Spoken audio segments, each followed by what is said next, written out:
ওকে, so আজকে আমাদের হচ্ছে নতুন টপিক শুরু করার কথা। আমরা লাস্ট ক্লাস পর্যন্ত মডেলিং করতেছিলাম, modelling with first order differential equation. আজকে হচ্ছে বলছিলাম যে আমাদের হায়ার অর্ডার ডিফারেনশিয়াল ইকুয়েশন থেকে আমরা শুরু করবো, কিভাবে হায়ার অর্ডার সলভ করতে হয়, এবং দেন হচ্ছে সেগুলো দিয়ে আবার মডেলিং, হায়ার অর্ডার দিয়ে আমরা আবার মডেলিং শিখবো পরবর্তীতে সলিউশন প্রসেস শেখা হয়ে গেল। তো ঠিক আছে, আজকে শুরু করি। তো হায়ার অর্ডার বলতে মানে ফার্স্ট অর্ডারের যে বড় যতগুলো আছে, second order, third order, whatever, ঠিক আছে। হায়ার অর্ডার অর্ডিনারি ডিফারেনশিয়াল ইকুয়েশনের জন্য এখানে যে তিনটা প্রেফারেন্স, ওই তিনটাই দেওয়া আছে, চ্যাপ্টারগুলো আমি লিখে দিছি। চ্যাপ্টারগুলো তুই পাবা, তিনটা বইয়ের প্রত্যেকটাতেই সুন্দরভাবে লেখা আছে। তবে আমি বেসিক্যালি এই টপিকের জন্য হচ্ছে বলা যায় যে 90%ই হচ্ছে জিলটাই ফলো করবো, জিলের বইটা। তবে অন্য বইগুলোতে খুব সুন্দরভাবে এক্সপ্লেন করা আছে। তুমি মানে জিলের বইয়ের পাশাপাশি বাকিগুলো অবশ্যই দেখবা, ঠিক আছে। কারণ পরীক্ষায় যে শুধু জিল থেকেই কোশ্চেন আসবে এরকম তো না, যে কোনো জায়গা থেকে কোশ্চেন আসতে পারে। টপিকটা বোঝার জন্য তুমি জিলের বই বা বাকি যে দুটো আছে সেই দুটো দেখতে পারো, বা এর বাইরেও গুগল তো আছে, ঠিক আছে, আরো বই আছে ডিফারেনশিয়াল ইকুয়েশন, অনেক ভালো ভালো বই আছে। আচ্ছা, তো সেকেন্ড অর্ডার বা থার্ড অর্ডার বা সোজা কথায় হায়ার অর্ডার সলভ করার জন্য, তো সলভ করার আগে মানে অনেকগুলো মেথড আছে। আমাদের অনেক ধরনের ইকুয়েশনকে আমরা অনেকভাবে সলভ করতে পারি। আবার মানে একেবারেই অ্যানালিটিক্যালি সলভ করা যায় না, সেরকম ইকুয়েশনও আছে। তো সেগুলো সলভ করার আগে আমাদের কিছু প্রিলিমিনারি কিছু জিনিস জানতে হবে, প্রিলিমিনারি কিছু থিওরি বা ডেফিনেশন, ঠিক আছে। নতুন একটা জায়গায় গেলে যেমন আগে জায়গাগুলো চিনতে হয়, ঠিক আছে, বা কারোর সাথে আহ কোনো কাজ করতে গেলে আগে তার সম্পর্কে জানতে হয়, কিছু পরিচিতি লাগে। তো এখানেও ব্যাপারটা অনেকটা সেরকম, যে হায়ার অর্ডার ডিফারেনশিয়াল ইকুয়েশন আমরা সলভ করবো, তার আগে কিছু ডেফিনেশন, কিছু টার্মস এর সাথে আমাদের পরিচয় হতে হবে, ঠিক আছে। তো এগুলোই হচ্ছে প্রিলিমিনারি থিওরি। তো প্রথম যেটা আছে দেখো প্রিলিমিনারি থিওরির মধ্যে, সেটা হচ্ছে initial value problem, nth order linear initial value problem. এটার সাথে অলরেডি তোমরা পরিচিত। তো আমরা ফার্স্ট অর্ডারটা আমরা এতদিন সলভ করে আসছি। ফার্স্ট অর্ডারে ছিল হচ্ছে যে ডিওয়াই বাই ডিএক্স, যেহেতু ফার্স্ট অর্ডার তার মানে ডেরিভেটিভ হবে ফার্স্ট অর্ডারে। আর দেন ছিল সামনে ছিল পাশে ছিল এফ অফ এক্স, এবং সাথে একটা ইনিশিয়াল কন্ডিশন ছিল যে যেকোনো একটা পয়েন্টে y y of x naught equals to y naught. তো ওইটারই এক্সটেনশন এটা জাস্ট, ঠিক আছে। এখানে আমাদের যেহেতু ফার্স্ট অর্ডারের চেয়ে বেশি হায়ার অর্ডার, তো এখানে ইন জেনারেল nth অর্ডারের জন্য ডিফাইন করা হয়েছে। তো nth অর্ডারটা যদি লিনিয়ার হয় তাহলে সেক্ষেত্রে এই যে এই ফর্মে যে লেখা যাবে, এটা তোমাদের এর আগেও একবার ব্যাখ্যা করছি, যে লিনিয়ার হলে ইকুয়েশনটাকে আমরা লিনিয়ার, যেহেতু linear in y, linear differential equation কাকে বলে সেগুলো ডেফিনেশন দিয়েছিলাম। সো ওই জিনিসগুলো এখন আমার লাগতেছে। সো লিনিয়ার হলে তখন আমরা অবশ্যই ওয়াই এর কোনো প্রোডাক্ট থাকবে না, ওয়াই এর সাথে ওয়াই ডেরিভেটিভের বা ওয়াই এর, এবং ওয়াই এর কোনো নন লিনিয়ার ফাংশনও থাকবে না। বাট এক্স এর ফাংশন নন লিনিয়ার হতে পারে, তাতে কোনো অসুবিধা নেই। তো এই জন্যই লিনিয়ার যে কোনো একটা ডিফারেনশিয়াল ইকুয়েশনকে nth অর্ডার যদি হয় সেটাকে এইরকম একটা জেনারেল ফর্মে লেখা যাবে। এক নম্বর যেটা দেওয়া আছে যে ডেরিভেটিভ থাকবে হাইয়েস্ট nth অর্ডার পর্যন্ত, যেহেতু এটা nth অর্ডার ডিফারেনশিয়াল ইকুয়েশন, এবং তারপরে আস্তে আস্তে কমতে থাকবে অর্ডার। সবগুলো টার্মই যে থাকবে তা না, তোমার কোনোটার কোএফিসিয়েন্ট যদি কোনো একটা টার্মের কোএফিসিয়েন্টটা যদি জিরো হয়ে যায়, কিন্তু ওই টার্মটা থাকতেছে না, ঠিক আছে। বাট জেনারেল ফর্ম হচ্ছে এটা। এবং ডান সাইডে জি অফ এক্স, এক্স এর একটা ফাংশন থাকতে পারে, সেটা লিনিয়ার নন লিনিয়ার অথবা যে কোনো কিছুই হতে পারে। তারপরে এই যে a n x, a n minus one of x, এগুলো either arbitrary constant, sorry given constant, non constant, অথবা এগুলো কোনো এক্স এর ফাংশন, ঠিক আছে। এক্স এর ফাংশন হবে, সেটা linear non linear doesn't matter, ঠিক আছে। লিনিয়ার হলেও ইকুয়েশনটা লিনিয়ার, বাট এগুলো যদি নন লিনিয়ার হয় তাতেও ইকুয়েশনটা লিনিয়ারই হবে, বিকজ আমরা লিনিয়ারই চিন্তা করি হচ্ছে in terms of y, dependent ভেরিয়েবলের সাপেক্ষে। আচ্ছা, এগুলো তো ডেফিনিশন অলরেডি দেওয়া হয়েছে, আবার আমি একটু বললাম। তো এখানে যেহেতু ইকুয়েশনটা nth অর্ডার, সো তার ইনিশিয়াল কন্ডিশন গুলো দেখো, এখানে nটা ইনিশিয়াল কন্ডিশন আছে, দেখো খেয়াল করে, যে একটা পয়েন্টে, যে এক্স নট পয়েন্টে আগে জাস্ট একটা ছিল। কারণ আমরা দেখছিলাম যখন তুমি কোন একটা ফাংশনকে একবার ডিফারেন্সিয়েশন ইকুয়েশনটা যদি তোমার ফার্স্ট অর্ডার ইকুয়েশন হয় তখন তো ওই y এর মান বের করার জন্য আমাদের একবার ইন্টিগ্রেশন করতে হয়। ফর এক্সাম্পল আমাদের যদি থাকে dy/dx সমান হচ্ছে x স্কয়ার, তো আমরা এই y এর ভ্যালু বের করতে হলে কি করব, বোথ সাইডে যদি ইন্টিগ্রেশন করি দেন y ইজ ইকুয়াল টু আসবে x³ + 3 x³ divided by 3 plus c। ঠিক আছে, তো এখানে যেহেতু একবার ইন্টিগ্রেশন করতেছি তাহলে একটা আমাদের আরবিট্রারি কনস্ট্যান্ট আসবে। ঠিক আছে, যেহেতু ইকুয়েশনটা ফার্স্ট অর্ডার, সেটা সলভ করতে গেলে আমাদের ইন্টিগ্রেশনও করতে হয় একবার, তো এবং সেই কারণে একটা আরবিট্রারি কনস্ট্যান্ট আসে। তো সেই আরবিট্রারি কনস্ট্যান্টের ভ্যালু বের করার জন্য তখন আমরা যে একটা ইনিশিয়াল কন্ডিশনে আমাদের এনাফ। ঠিক আছে, একটা ইনিশিয়াল কন্ডিশন এই যে এটা যদি দেয়া থাকে তখন সেটা আমরা এরকম তো আমরা অনেক অঙ্ক করছি যে জাস্ট এখানে y এর ভ্যালু আর x এর ভ্যালু বসায় c এর ভ্যালু আমরা বের করে ফেলি। ঠিক আছে, একটাই যথেষ্ট, যেহেতু একটা আননোন একটা কন্ডিশনই যথেষ্ট। বাট এখানে আমাদের যেহেতু nth, এটা মানে আইডিয়া থেকেই বোঝা যাচ্ছে যে মানে জিনিসটা এটার সাথে যদি আমি কম্পেয়ার করি তাহলে ওখানে nth অর্ডার যেহেতু ডেরিভেটিভটা, ওটাকে যখন আমি n বার ডিফারেন্সিয়েট করতে হবে, সরি ইন্টিগ্রেশন করতে হবে আমাকে y এর ভ্যালুটা বের করতে গেলে, তখন হচ্ছে আমাদের n টা c আসবে, তাই না? আরবিট্রারি কনস্ট্যান্ট n সংখ্যক আসবে। তো সেই n সংখ্যক আরবিট্রারি কনস্ট্যান্ট ভ্যালু বের করার জন্য আমাদের n টা ইনিশিয়াল কন্ডিশন দেয়া থাকতে হবে। ঠিক আছে, তো এখানে এই যে একটা পয়েন্টেই x0 পয়েন্টেই দেখো n সংখ্যক ইনিশিয়াল কন্ডিশন দেয়া আছে। প্রথমটা দেয়া আছে যে x0 পয়েন্টে y এর ভ্যালু হচ্ছে y0, আবার x0 পয়েন্টে y এর ফার্স্ট ডেরিভেটিভের ভ্যালু হচ্ছে y1। ঠিক আছে, দেন হচ্ছে এইভাবে আপ টু n-1 ডেরিভেটিভ।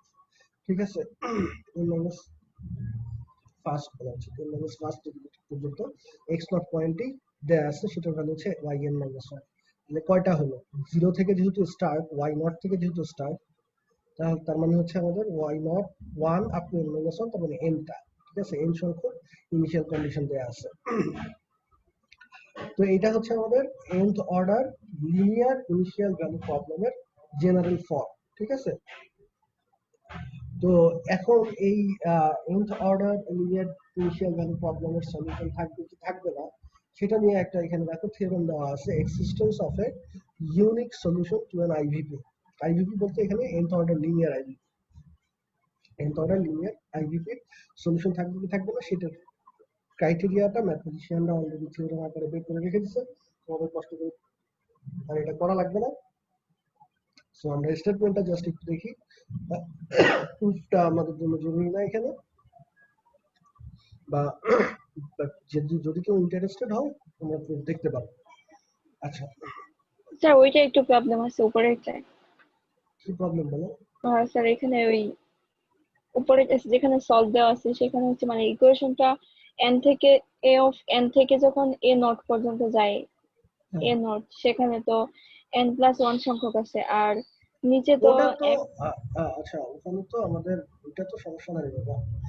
এখানে যদি ধরো এখানে অ্যাকচুয়ালি আমরা যদি তোমার এরকমও থাকে আমাদের ফার্স্ট অর্ডারের ক্ষেত্রে dx প্লাস y,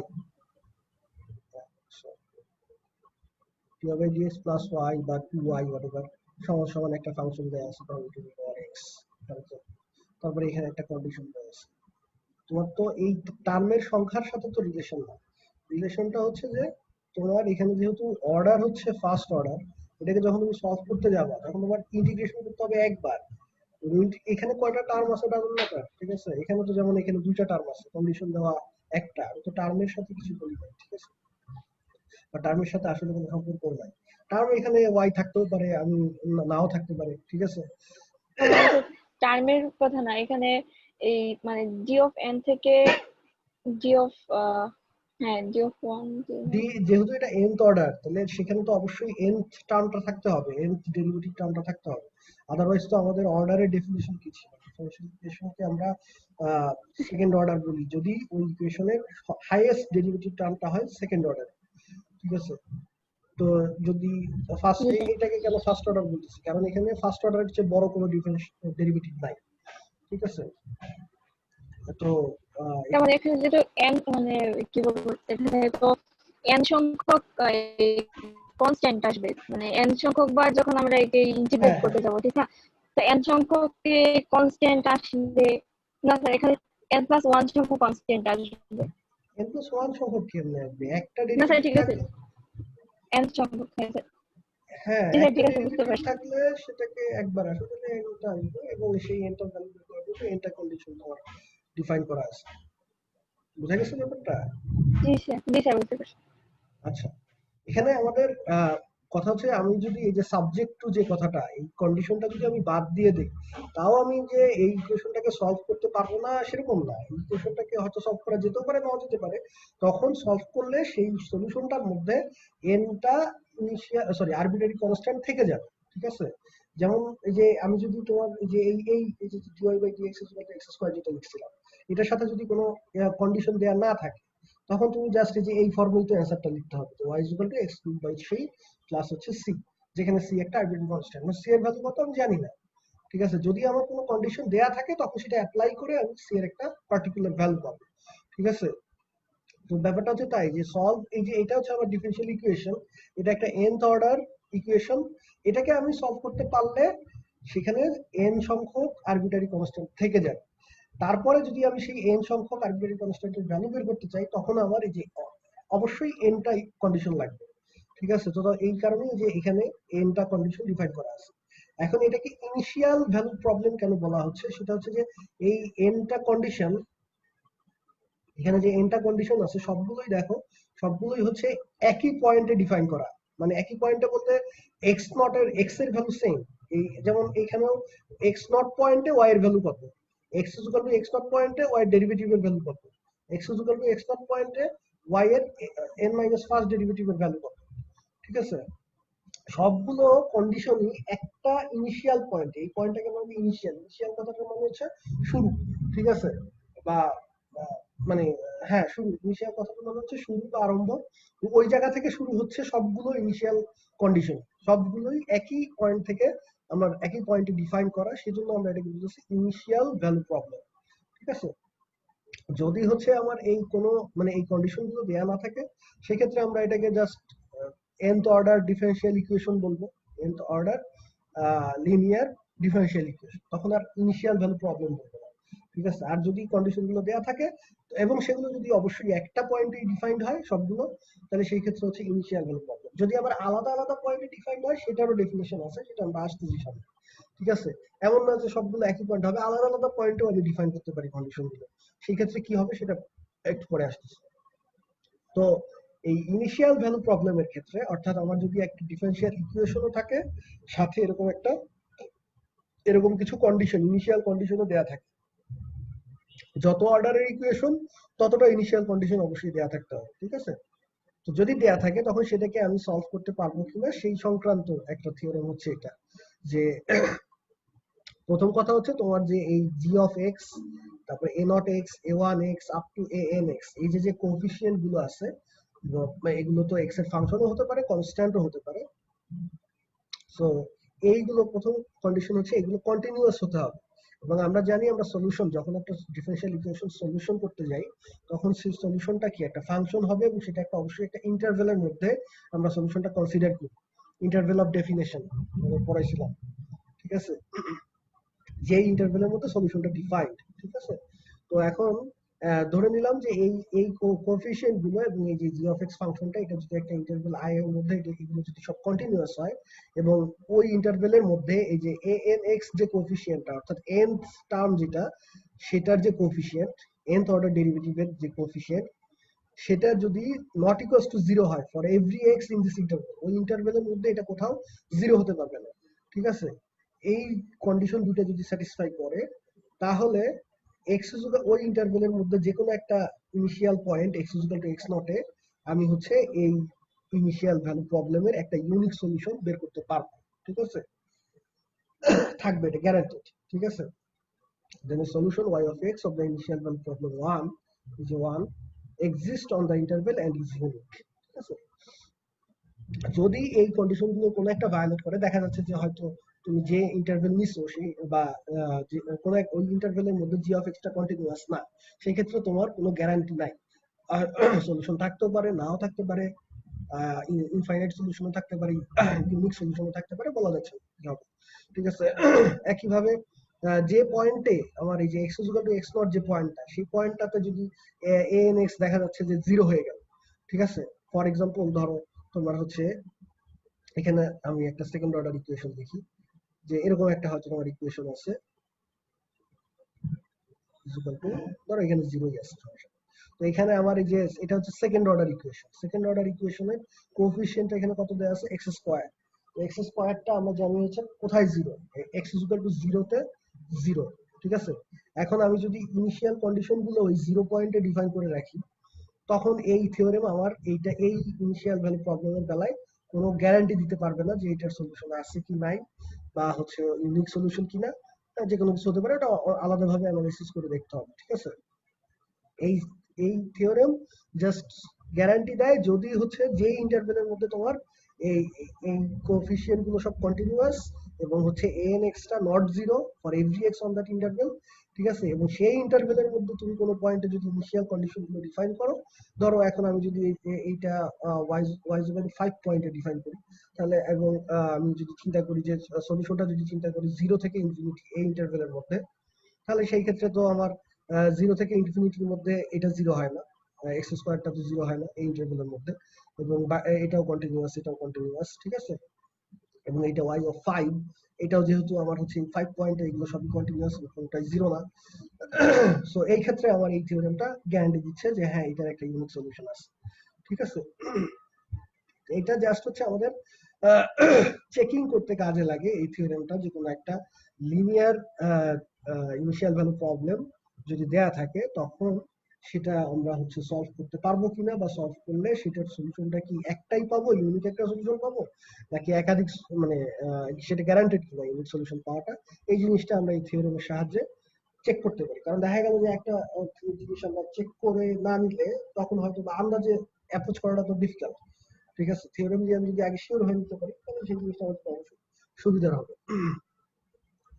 আচ্ছা, যাই হোক, তো নেক্সট, তাহলে এখানে একটা দেখো, একটা অঙ্ক দেয়া আছে, যে প্রথমে বলছে ভেরিফাই দ্যাট, আমরা এখনো সলিউশন কিভাবে করবো সেটা যাচ্ছি না, আগে বললাম যে আগে প্রিলিমিনারি থিওরি কিছু করে নেব।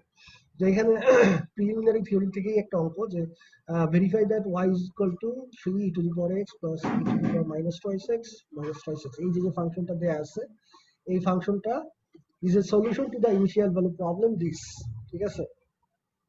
এই ইনিশিয়াল ভ্যালু প্রবলেমের সলিউশন তোমাদের আমি পরীক্ষায় যে জিনিসটা খেয়াল করছি, পরীক্ষায় প্রায়ই আসে যে verify that this function is a solution to that differential equation. তোমরা যেটা করো, অনেকেই করো, যে তোমরা ডিফারেনশিয়াল ইকুয়েশনটাকে সলভ করে এটা নিয়ে আসো, ঠিক আছে। ঠিক আছে, এটা হলো, বাট এই জিনিসটা তো আসলে মানে তোমাকে, তুমি সহজ পথে না গিয়ে কঠিন পথে গেলা। তোমাকে আমি যদি বলি যে দেখাও যে x³ plus c is a solution to dy by dx সমান x স্কয়ার। এখন একটা হচ্ছে dy by dx, okay, dy by dx সমান x স্কয়ার, হ্যাঁ, এটার সলিউশন অবশ্যই এটা হবে x³ plus c, x³ plus c, y is equal to x³ plus c, এটার একটা সলিউশন তো বোঝা যাচ্ছে। তো এখন আইদার আমি এটাকে সলভ করেও এটা আনতে পারি, অথবা এইটাকে একবার ডিফারেন্সিয়েট করে আমি যদি দেখাতে পারি এটা, তাও তো প্রমাণ হয়, ঠিক আছে। তো এইটার ক্ষেত্রে আসলে এদিক থেকে আনা দুইটা প্রায় একই, বাট অনেক সময় দেখা যায় যে ডিফারেন্সিয়াল ইকুয়েশন থেকে সলিউশন করে আনাটা অনেক ডিফিকাল্ট। বাট আমার যেহেতু সলিউশনটা বলাই আছে, ভেরিফাই করতে দেয়াই আছে, এইটাকে জাস্ট তোমরা ডিফারেন্সিয়েট করে এখানে বসায় দুই সাইড ইকুয়াল করে ফেললেই তো হয়ে গেল। আমার এখানে যেমন বাম পাশে আছে কি, লেফট হ্যান্ড সাইডে আছে হচ্ছে y double prime minus 4y, তো y এর ভ্যালু তো দেয়াই আছে, আর y ডাবল প্রাইম মানে হচ্ছে দুইবার ডেরিভেটিভ, এই y-টাকে দুইবার ডেরিভেটিভ করে এখানে বসায় দিবা, -4y করবা, তারপরে সমান সমান যদি এই রাইট হ্যান্ড সাইড মানে কি 12x চলে আসে, তাহলে আমার ভেরিফাই হয়ে গেল, ঠিক আছে। এটা হচ্ছে ইজিয়ার, এবং এটাই স্ট্রেট ফরওয়ার্ড হওয়া উচিত মেথডটা, যে তোমাকে আমি বলেই দিচ্ছি সলিউশন দেখাও যে এটা ওটার সলিউশন, তার মানে এটা সিদ্ধ করে কিনা, সমীকরণকে সিদ্ধ করে কিনা দেখাতে হবে। আর এইখান থেকে সলিউশন করে আনাও যায়, বাট ওটা আসলে ইনডিরেক্ট হয়ে গেল, মানে ঝামেলা বেশি হয়ে গেল। ঠিক আছে, আবার অনেকে অনেকে দেখা গেছে শুরু করে আর সলিউশন করতে পারে না, ঠিক আছে, পরে মাঝখানে গোঁজামিল দিয়ে লাস্টে লিখে দেয় hence it is a solution. ঠিক আছে, মনে করে যে স্যার তো শুধু ফাইনাল লাইনটা দেখবে, ঠিক আছে, মাঝখানে কি করছি এগুলো তো আর পড়ার টাইম নেই স্যার, ঠিক আছে। তো এই ধরনের চালাকি করো না, মানে আমরাও এক সময় স্টুডেন্ট ছিলাম, এই ধরনের চিন্তা ভাবনা আমরাও করে আসছি, ঠিক আছে। আচ্ছা, তো আমরা স্যার জানি ইন্টিগ্রেটিং ফ্যাক্টর দিয়ে তো এটা করা যায় মনে হয়, মানে মানে লিনিয়ার। সলিউশন, সলিউশন তো তুমি প্রসেসটা আমরা শিখাবো, সেকেন্ড অর্ডার হোক, সলিউশন প্রসেস তো শিখাবো, সলিউশন করে তো তুমি আনতে পারবা, তুমি যদি সলিউশন প্রসেস তুমি জানো তাহলে অবশ্যই সলিউশন করে আনতে পারবা। আর আমি বলতেছি এই ধরনের কোশ্চেন থাকলে যে verify that this function is a solution, তখন তোমার ওই ডিফারেনশিয়াল ইকুয়েশনকে সলিউশন করে আনার তো দরকার নাই, বা ওইটা তো এফিশিয়েন্ট না, ঠিক আছে। তখন জাস্ট সলিউশনটা দেয়াই আছে, তুমি যে দেখাবা যে ইকুয়েশনের দুই পাশে বসাইলে এটা ঠিক থাকে, ঠিক আছে। বোঝা গেছে? যদি আমাদের অ্যালজেব্রাইক ইকুয়েশনের ক্ষেত্রে চিন্তা করে, যদি বলে যে দেখা যায় x is equal to 2 is a solution of the equation x cube minus whatever is equal to 0, তো তখন কি তুমি এটাকে সলভ করে এটা আনো, নাকি জাস্ট x এর ভ্যালু এখানে 2 বসায় বসায় দেখো যে 0 হয় কিনা, ঠিক আছে, তো ওরকম আর কি, ঠিক আছে। আচ্ছা, তো এখানে যেহেতু আমাদের ইনিশিয়াল ভ্যালু প্রবলেম দেয়া আছে, তার মানে হচ্ছে আমাকে প্রথমে তো ইকুয়েশনে বসায় আগে দেখতে হবে ইকুয়েশনের left hand side right hand side সমান হয় কিনা। এটা করার পরে এরপরে আবার এটা তো আমার ইকুয়েশনটা স্যাটিসফাই করবে, ঠিক আছে, যে এই ফাংশনটা আমার হচ্ছে এই ইকুয়েশনটাকে স্যাটিসফাই করে যদি left hand side right hand side equal হয়েছে। এরপরে আবার সাথে সাথে এই জিনিসটাও দেখাতে হবে যে এই ইকুয়েশন, এই ফাংশনটা, এই যে ইনিশিয়াল কন্ডিশন দুইটা আছে এটাও স্যাটিসফাই করে। অর্থাৎ এটা কিভাবে দেখাবো, যে আমাকে চেক করতে হবে যে এই যেহেতু এখানে বলা আছে y অফ 0 কত 4, ঠিক আছে, তার মানে x এর ভ্যালু 0 বসালে আমার y এর ভ্যালু 4 আসা উচিত আমাদের, যে এটা যদি সলিউশন হইতে হয়, ঠিক আছে। তাহলে এখানে x এর ভ্যালু 0 বসায় দেখো, x ইজ ইকুয়াল টু যদি আমি 0 বসাই, তাহলে এখানে হচ্ছে e টু দি পাওয়ার 0 তার মানে হচ্ছে 1, এখানে e টু দি পাওয়ার 0 মানে হচ্ছে 1, আর এখানে 3 ইনটু 0 মানে হচ্ছে 0, তাহলে এটা চলে যায়, তাহলে এখানে থাকে 1 আর এখানে থাকে 3 ইনটু 1 প্লাস 1, তার মানে আলটিমেটলি আসতেছে 4। তার মানে আমার এই ইনিশিয়াল কন্ডিশনটাও এই ফাংশনটা স্যাটিসফাই করতেছে। তারপরে সিমিলার ভাবে এই সেকেন্ড ইনিশিয়াল কন্ডিশনটা স্যাটিসফাই করে কিনা চেক করতে হবে। এটা করার জন্য এখানে কি y প্রাইম 0 সমান 1, এর মানে কি, অর্থাৎ y এর যে ডেরিভেটিভ সেটা আগে বের করতে হবে, তারপরে সেখানে x এর ভ্যালু 0 বসায় দেখতে হবে যে 1 হয় কিনা। তাহলে যে এই যে সলিউশনটা দেয়া আছে সেখান থেকে তো y এর ফার্স্ট ডেরিভেটিভ বের করতেই পারবা। ফার্স্ট ডেরিভেটিভ কত হয়, 6 e to the power 2x, তারপর হচ্ছে minus 2 e to the power minus 2x, তারপর মাইনাস 3, এটা হচ্ছে এই যে এখান থেকে আমি জাস্ট ফার্স্ট ডেরিভেটিভ করলাম। তারপরে এখন আমি এইখানে এটা হচ্ছে y প্রাইম অফ x, তাহলে y প্রাইম অফ 0 বের করতে, y প্রাইম অফ 0, তাহলে এখানে e টু দি পাওয়ার 0 হচ্ছে 1, তারপর 6 ইনটু 1 মাইনাস 2 ইনটু এটা কত আসে, এটা 1 আসে, x এর ভ্যালু 0 বসালে এটা e টু দি পাওয়ার 0 1 আর মাইনাস 3, তার মানে আলটিমেটলি আসলো 6 minus 5 which is equal to 1। তাহলে এটা আমার এই যে দেখা যাচ্ছে ঠিকই আছে, আমার y প্রাইম 0 1 আসতেছে। সো এইভাবে চেক করাটাই তাড়াতাড়ি হবে এবং এফিশিয়েন্টও হবে। আর তুমি ওই সলিউশন করে তারপরে আবার সেখানে ওই যে এই ইনিশিয়াল কন্ডিশনগুলো অ্যাপ্লাই করে C1 টু ভ্যালু বের করে তুমি এইটা আনতে পারবা, ঠিক আছে। বাট ওইটা হলো ইনডিরেক্ট হয়ে গেল, এবং ওই ক্ষেত্রে হয়তো বা এক্সটার্নাল মার্কস কমাও দিতে পারে যে তুমি কোশ্চেন বুঝো নাই, তোমাকে বলছে ভেরিফাই করতে, তুমি সলভ করে ফেলছো, ঠিক আছে। আচ্ছা, তো আশা করি এই জিনিসটা এটাকে ক্লিয়ার। মানে দুইবার ডিফারেন্সিয়েট করতে হয় না, এই যে তোমার ওয়াই কথা যে আমি বুঝতে ইকুয়েশনটা পারি আছে নাই, উপরে, তোমার কথা কেটে কেটে তার আসতেছে।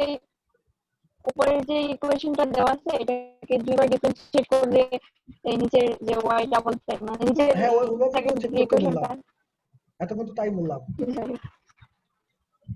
যে এটাকে দুইবার ডেরিভেটিভ করে এখানে বসাবা, এতক্ষণ তো সেটাই বললাম রে দাদা। তারপরে মাইনাস 4 ইন্টু ওয়াই, ওয়াই কে গুণ করবা, তারপর 12x আসে কিনা চেক করবা।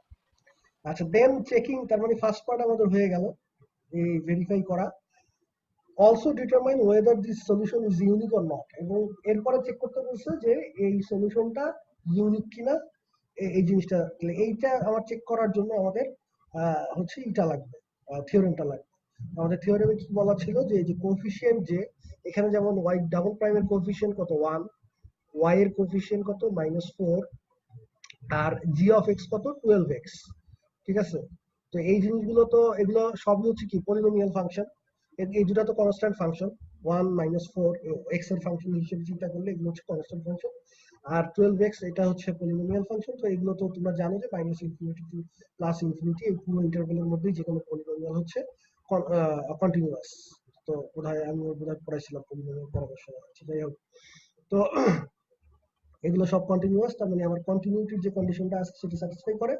দেন হচ্ছে কি বলছে যে আমাদের যে হাইয়েস্ট ডেরিভেটিভ টার্মের যে কোফিশিয়েন্ট, ঠিক আছে, এখানে যেমন হাইয়েস্ট ডেরিভেটিভ টার্ম হচ্ছে আমার second y double prime, second derivative of y. তো এটার কোফিশিয়েন্ট হচ্ছে 1। এই কোফিশিয়েন্ট মানে এই কোফিশিয়েন্ট টার্মটা সেটা ওই ইন্টারভ্যালের মধ্যে 0 হওয়া যাবে, ঠিক আছে, যে ইন্টারভ্যালের মধ্যে আমি সলিউশনটা চাচ্ছি।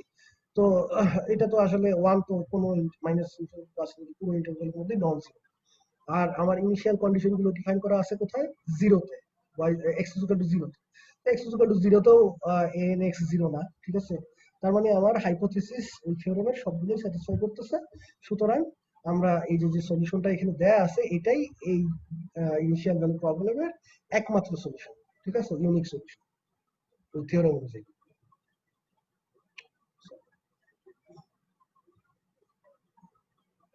আর যদি হচ্ছে তুমি দেখো যে না কোনো হাইপোথিসিস ফিল আপ করে না, তখন তুমি বলতে পারবা না যে সলিউশন নাই। তুমি জাস্ট বলবা যে মানে there may be unique solution, or there may be no solution, or there may be infinite solution, ঠিক আছে। আমি জানি না কি হবে, ঠিক আছে।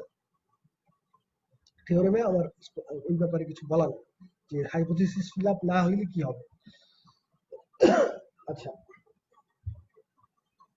তো নেক্সট আসো এখন হচ্ছে বাউন্ডারি ভ্যালু প্রবলেম। যে ওই যে একটু আগে যেটা বলতেছিলাম যে আমাদের হচ্ছে যে কন্ডিশন গুলো সবগুলো যে একই পয়েন্টে ডিফাইন করা থাকবে এরকম তো না, আলাদা আলাদা পয়েন্টেও কন্ডিশন গুলো আমি ডিফাইন করতে পারি, ঠিক আছে। সেই ক্ষেত্রে ওইটাকে আমরা আর তখন ইনিশিয়াল ভ্যালু প্রবলেম বলি না, তখন বলি বাউন্ডারি ভ্যালু প্রবলেম, ঠিক আছে। অর্থাৎ দুইটা পয়েন্টে যেহেতু আগে তো সব এই যে এটা যদি এক্স অ্যাক্সিস হয় যে x x equal to x naught, একটা পয়েন্টেই ওয়াই এর ভ্যালুগুলো সব ডিফাইন করা ছিল, ওয়াই ওয়াই প্রাইম, তারপর y double prime up to y n-1 পর্যন্ত, সবগুলো এই একটা পয়েন্টেই ডিফাইন করা ছিল। বাট এখন দুইটা আলাদা পয়েন্টে, একটা এক্স ইকুয়াল টু ধরো এ আর একটা এক্স ইকুয়াল টু বি, দুইটা পয়েন্টে এখানে দেখো এটা যেহেতু সেকেন্ড অর্ডার ইকুয়েশন, আমাদের সেকেন্ড অর্ডার ইকুয়েশনের ফর্মটা এখানে দেয়া আছে, কারণ বাউন্ডারি ভ্যালু প্রবলেমের ক্ষেত্রে nth অর্ডারটা আসলে লেখাটা খুব ডিফিকাল্ট, অনেক রকম হতে পারে। এখানেও আমরা যেটা লিখছি সেটাও জেনারেল না, ঠিক আছে, জেনারেল ফর্ম না। আমি জাস্ট আবার বলি, দেখো যে ডিফারেনশিয়াল ইকুয়েশন সেকেন্ড অর্ডার যেটা আছে ইকুয়েশনটা জেনারেল ফর্মে লেখা আছে, লিনিয়ার যেহেতু এটা এটা একটা linear second order equation. Second order হলে তার হচ্ছে হাইয়েস্ট ডেরিভেটিভ সেকেন্ড মানে 2 পর্যন্ত হবে। আর এখানে যে a2x a1x এবং a0x, তারপরে যে ফাইনালি g of x, এটা হচ্ছে সেকেন্ড অর্ডারের লিনিয়ার ডিফারেনশিয়াল ইকুয়েশনের জেনারেল ফর্ম। এখন কন্ডিশন যেহেতু আমার দুই পয়েন্টে আলাদা আলাদা ভাবে থাকতে পারে, এখন আমার এখানে যেহেতু যে আগের মতো আমার হচ্ছে যেহেতু দুইটা আমার হাইয়েস্ট ডেরিভেটিভ হচ্ছে 2, ঠিক আছে, তাহলে আমার সলভ করলে দুইবার ইন্টিগ্রেশন করতে হবে, এবং দুইবার ইন্টিগ্রেশন করলে ওখানে দুইটা আমার আগের মতোই দুইটা, যত অর্ডার ততটা আরবিটারি কনস্ট্যান্ট আসবে। তাহলে এখানে দুইটা আরবিটারি কনস্ট্যান্ট আসবে, সেই দুইটার ভ্যালু বের করার জন্য আমার দুইটা কন্ডিশন লাগে। এখন দুইটা কন্ডিশন আমি দুইটা পয়েন্টে এভাবেও, এই যে এখানে যেটা দেয়া আছে যে x ইকুয়াল টু a পয়েন্টে y এর ভ্যালু y0, আর x ইকুয়াল টু b পয়েন্টে y এর ভ্যালু y1, ঠিক আছে। এরকম দুইটা পয়েন্টেও দেয়া থাকলেও আমি এই দুইটা ইনফরমেশন ইউজ করে ওই দুইটা ইনিশিয়াল কন্ডিশন মানে আরবিটারি কনস্ট্যান্টের ভ্যালু বের করতে পারবো। আবার এরকমও দেয়া থাকতে পারতো যে y of a is equal to y0 R y prime b is equal to y1। দেখো এই দুইটার মধ্যে কিন্তু পার্থক্য আছে। এখানে আমি যে দুইটা আলাদা আলাদা পয়েন্টেই y এর ভ্যালু ডিফাইন করছি, ঠিক আছে। x is equal to a তেও y এর ভ্যালু কত, x is equal to b তে y এর ভ্যালু কত। আবার এখানে দেখো x is equal to a তে y এর ভ্যালু ডিফাইন করছি, আর x is equal to b তে y প্রাইম এর ভ্যালু ডিফাইন করছি, মানে ফার্স্ট ডেরিভেটিভ। অসুবিধা নাই, আমার ইনফরমেশন তো দুইটা আছে, দুইটা দিয়ে আমার দুইটা আননোন কোএফিসিয়েন্টের ভ্যালু বের করা যাবে, আরবিটারি কনস্ট্যান্টের ভ্যালু সলিউশনের মধ্যে যে দুইটা আরবিটারি কনস্ট্যান্ট আছে। তো সেরকম এরকমও থাকতে পারতো যে y প্রাইম a দেওয়া থাকতে পারতো আর y অফ b দেওয়া থাকতে পারতো, এটাও হইতে পারতো, ঠিক আছে। অথবা হইতে পারতো যে দুইটা পয়েন্টেই ফার্স্ট ডেরিভেটিভের ভ্যালু ডিফাইন করা আছে, যে ওয়াই প্রাইম এ আর ওয়াই প্রাইম বি দুইটা পয়েন্টে ফার্স্ট ডেরিভেটিভ ডিফাইন করা থাকতে পারে। তো অর্থাৎ অনেক রকম কম্বিনেশন সম্ভব, কিন্তু আমার বেসিক আইডিয়াটা হচ্ছে বাউন্ডারি ভ্যালু প্রবলেম হইতে হলে অবশ্যই ডিফারেন্ট পয়েন্টে কন্ডিশন গুলো ডিফাইন করা হইতে হবে। সেটা ফার্স্ট ডেরিভেটিভের উপরে ডিফাইন করুক বা ওয়াই এর উপরে ডিফাইন করুক, ডাজন্ট ম্যাটার, অবশ্যই একাধিক পয়েন্টে ডিফাইন করা থাকতে হবে। ঠিক আছে? তো ফার্স্ট অর্ডারের ক্ষেত্রে আমরা এই জিনিস পাই না। কেন পাই নাই? ফার্স্ট অর্ডারের ক্ষেত্রে বাউন্ডারি ভ্যালু প্রবলেম হওয়া সম্ভব। কেন এনিওয়ান বলতে পারবা? স্যার একটাই তো সি লাগে। হ্যাঁ এক্স্যাক্টলি, একটাই সি থাকে ওখানে।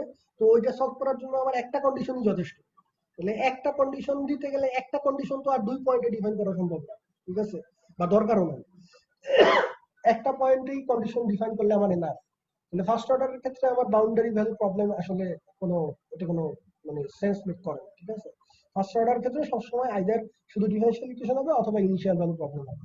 বাট সেকেন্ড অর্ডার থেকে আমি হচ্ছে এই জিনিসগুলো আরেকটু কমপ্লিকেটেড হয়ে যাচ্ছে। যে সেকেন্ড অর্ডার থেকে আমি চাইলে যেহেতু আমার দুইটা কন্ডিশন লাগবে সেকেন্ড অর্ডারের জন্য, দুইটা কন্ডিশন একই পয়েন্টে ডিফাইন করতে পারি, সেই ক্ষেত্রে সেটাকে আমি বলবো ইনিশিয়াল ভ্যালু প্রবলেম। যদি দুইটা আলাদা পয়েন্টে ডিফাইন করি কন্ডিশন দুইটা, তাহলে সেটা হচ্ছে বাউন্ডারি ভ্যালু প্রবলেম।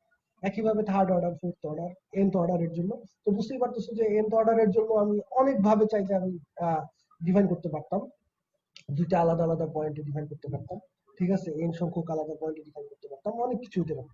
ঠিক আছে? এই কারণেই আসলে nth অর্ডারটা এখানে ওইভাবে জেনারেলাইজ ভাবে লেখা নাই। এটাও হচ্ছে সেকেন্ড অর্ডারের বাউন্ডারি ভ্যালু প্রবলেমের একটা ফর্ম। ঠিক আছে? যে অন্যরকমও কন্ডিশন গুলো হতে পারে। ঠিক আছে? তো আশা করি বোঝা গেছে। এখন এই ইনিশিয়াল ভ্যালু প্রবলেমের বেলায় যেমন সুন্দর একটা থিওরেম ছিল আমাদের চেক করার জন্য, বাউন্ডারি ভ্যালু প্রবলেমের বেলায় আসলে এরকম কোনো মানে গ্যারান্টি দেওয়া যায় না। ঠিক আছে? দেখো একটু সামান্য আমরা চেঞ্জ করছি, যে জাস্ট কন্ডিশন আগে একটা পয়েন্টে ডিফাইন করা ছিল, এখন দুইটা আলাদা পয়েন্টে ডিফাইন করছি, তাতেই হচ্ছে সবকিছু আলাদা গেছে। ঠিক আছে? আলাদা গেছে কেমন? এখন আর তুমি ওই সুন্দর কোনো থিওরেম দিতে পারতেছো না যে কিভাবে চেক করা যেতে পারে। এখানে একটা এক্সাম্পল দেওয়া আছে, দেখো এটা তোমাদের বইয়ের এক্সাম্পল, জিলের বইয়ের, যে এই একটা ডিফারেন্সিয়াল ইকুয়েশন দেওয়া আছে, এটা কত order? Second order differential equation, এবং এটাও লিনিয়ার। ঠিক আছে? দেখতেই পাচ্ছ এটা লিনিয়ার। তো এখন প্রথমে দেখাতে হবে শো দ্যাট যে x is equal to c1 cos 4t এবং প্লাস sin 4t, এই যে ফাংশনটা দেয়া আছে এটার একটা সলিউশন, সেটা আগে দেখাতে হবে। এখানে c1 c2 হচ্ছে আরবিটারি কনস্ট্যান্ট, c1 c2 এটা হচ্ছে আরবিটারি কনস্ট্যান্ট। ঠিক আছে? অর্থাৎ এদেরকে তুমি যদি ডেরিভেটিভ করো তাহলে তারা মানে শুধু মানে ডিডি ডিডি এটা কার সাপেক্ষে? টি এর সাপেক্ষে, যেহেতু ইন্ডিপেন্ডেন্ট ভ্যারিয়েবল হচ্ছে আমার টি আর ডিপেন্ডেন্ট ভ্যারিয়েবল হচ্ছে এক্স। ডিডিটি অফ c1 হচ্ছে 0 হয়ে যাবে, c1 c2 হচ্ছে আরবিটারি কনস্ট্যান্ট। তো এখন এটা ফার্স্টে দেখাতে হবে এটার সলিউশন। তো সলিউশন ওই যে আগের মতো দেখাবা, যে এটাকে দুইবার ডেরিভেটিভ করে এখানে বসাবা, দুইবার টি এর সাপেক্ষে ডেরিভেটিভ করবা, যেহেতু এটা হচ্ছে টি হচ্ছে ইন্ডিপেন্ডেন্ট ভ্যারিয়েবল। তো এটাকে তো ডেরিভেটিভ করতেই পারবা, এটা দেখানোর কিছু নাই। দুইবার ডেরিভেটিভ করে এখানে বসাবা, প্লাস তারপরে আবার এটাকে 16 দিয়ে গুণ করে যোগ করবা, তাহলে আলটিমেটলি দেখা যাবে ডান সাইডে 0 চলে আসবে, মানে রিঅ্যারেঞ্জ এবং সিম্পলিফিকেশন করার পর 0 চলে আসবে। দ্যাট মিন্স এটার সলিউশন দেখানো হয়ে গেল। Now consider each of the following 3 pairs of boundary conditions. দেখো এখানে আমি এ বি সি তিন রকমের বাউন্ডারি কন্ডিশন দেওয়া হয়েছে। আমার এই সেকেন্ড অর্ডারটা সলভ করার জন্য দুইটা বাউন্ডারি কন্ডিশন লাগে, তাই না? ঠিক আছে? অর্থাৎ এক জোড়া বাউন্ডারি কন্ডিশন লাগবে। তো এখানে এতে দেখো যে এক জোড়া দেওয়া হয়েছে, সেটা কিরকম? একটা হচ্ছে x of 0 is equal to 0, আর একটা হচ্ছে x of pi by 2 is equal to 0। ঠিক আছে? অর্থাৎ দুইটা আলাদা পয়েন্টে x এর ভ্যালু ডিফাইন করা হয়েছে। বি নাম্বারে ওখানেও দুইটা আলাদা পয়েন্ট, একটা 0তেই আছে আর একটা হচ্ছে pi by 2 এর বদলে pi by 8 এ দেয়া আছে। ঠিক আছে? আর ভ্যালু গুলো সেম আগের মতো 0 0। ঠিক আছে? আর সি নাম্বারে দেয়া আছে 0তে একটা দেয়া আছে, আর ওই pi by 8 এর বদলে pi by 2 দেয়া আছে, এবং এখানে 1 দেওয়া আছে। আগে ছিল এখানে 0, এখানে দেওয়া আছে 1। এটাই হচ্ছে পার্থক্য। তো মানে খুব বেশি চেঞ্জ নাই, আমার ইকুয়েশন তো সেম থাকতেছে, সাথে বাউন্ডারি কন্ডিশন গুলো প্রায় সেম, ঠিক আছে, একটু একটু চেঞ্জ জাস্ট। তো এখন তুমি এটা অ্যানালাইসিস করলে দেখবা, তোমাদের বইয়ে পড়া আছে, সবাই ওখান থেকে দেখে নিও, ঠিক আছে, যে boundary value problem in a, আমি যদি এই ডিফারেনশিয়াল ইকুয়েশনটার সাথে এই বাউন্ডারি কন্ডিশন দুটো কনসিডার করি, ঠিক আছে, তখন যে বাউন্ডারি ভ্যালু প্রবলেমটা হবে সেটার আসলে ইনফাইনাইটলি মেনি সলিউশন আছে, ঠিক আছে, ইনফাইনাইটলি মেনি সলিউশন এক্সিস্ট করে এই ডিফারেনশিয়াল ইকুয়েশনটার সাথে এই দুইটা বাউন্ডারি কন্ডিশন মিলে। আর যদি আমি এই ডিফারেনশিয়াল ইকুয়েশনের সাথে এই বি নাম্বারে যে দুইটা বাউন্ডারি কন্ডিশন দেওয়া আছে সেই দুইটা নেই, তাহলে সেই ক্ষেত্রে সেই ডিভিপিটার অনলি একটা সলিউশন এক্সিস্ট করে, ঠিক আছে। আর যদি সি নাম্বারটা নেই তাহলে নো সলিউশন, কোনো সলিউশন নেই। তাহলে দেখো যে জিনিসগুলো খুবই ক্রিটিক্যাল এবং খুবই সেন্সিটিভ, বাউন্ডারি ভ্যালু প্রবলেম গুলো, যে ডিফারেনশিয়াল ইকুয়েশন তোমার সেম, ঠিক আছে, এবং সলিউশনের ফর্মটাও সেম, এটাই থাকবে, যেখানে C1 C2 arbitrary constant, but boundary condition একটু চেঞ্জ হয়ে গেলে কখনো সলিউশন থাকতেছেও না, কখনো আবার ইউনিক সলিউশন, কখনো আবার ইনফাইনাইটলি মেনি সলিউশন। তো এটা তাহলে জিলের বই থেকে একটু দেখে নিও, বুঝতে পারবা, কঠিন কিছু না, জাস্ট C1 C2 ভ্যালু বের করছে আর কিছু না।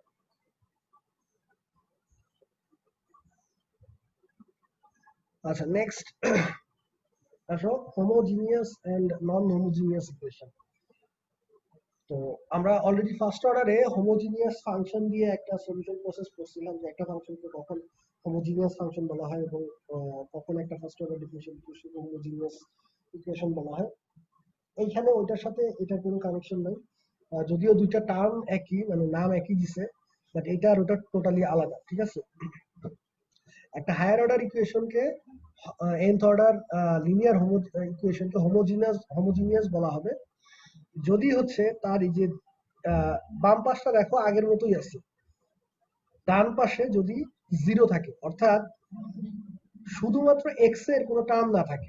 আমাদের ইন জেনারেল যেটা আমরা লিখছিলাম সেখানে সেটা ছিল এই যে নিচেরটা, জি অফ এক্স লিখছিলাম, খেলা আছে কিনা, অর্থাৎ জি অফ এক্সটা কি, ওয়াই এর সাথে গুণ কিছু নাই, জাস্ট জি অফ এক্সটাকে আমি মানে এ পাশে নিয়েও যদি তুমি বলো যে এই পাশে নিয়ে তো এই পাশে জিরো লেখা যায়, তাহলেও হবে না, কারণ তখন মাইনাস জি অফ এক্স হবে, তার মানে এক্স এর একটা সিঙ্গেল টার্ম থাকতেছে, বাকি সব টার্মের মধ্যে কিন্তু ওয়াই বা তার ডেরিভেটিভ আছে, ঠিক আছে।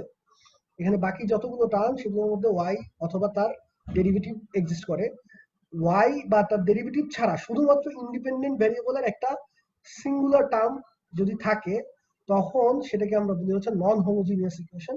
আর যদি এরকম কোনো টার্ম না থাকে, যেমন এই যে 6 নম্বরে নাই, সেই ক্ষেত্রে এটাকে আমরা বলি হচ্ছে হোমোজিনিয়াস ইকুয়েশন। এই দুইটা জিনিস খুবই ইম্পর্টেন্ট, কারণ আমরা দেখবো যে আমরা প্রথমে হচ্ছে হোমোজিনিয়াসটা সলভ করা শিখবো, দেন হচ্ছে নন হোমোজিনিয়াসটা সলভ করতে গেলে দেখবো আবার হোমোজিনিয়াসটা সলভ করে আসতে হবে। অর্থাৎ আমরা যদি এই 7 নম্বরের ফর্মে কোনো ইকুয়েশন দেয়া থাকে, এটার সলিউশন আসলে 6 নম্বরের সলিউশন দিয়েই গঠিত হয়, ঠিক আছে, কনস্ট্রাক্ট হয়। এই জন্য এই জিনিসটা মাথায় রাখা গুরুত্বপূর্ণ যে কোনটা হোমোজিনিয়াস আর কোনটা নন হোমোজিনিয়াস।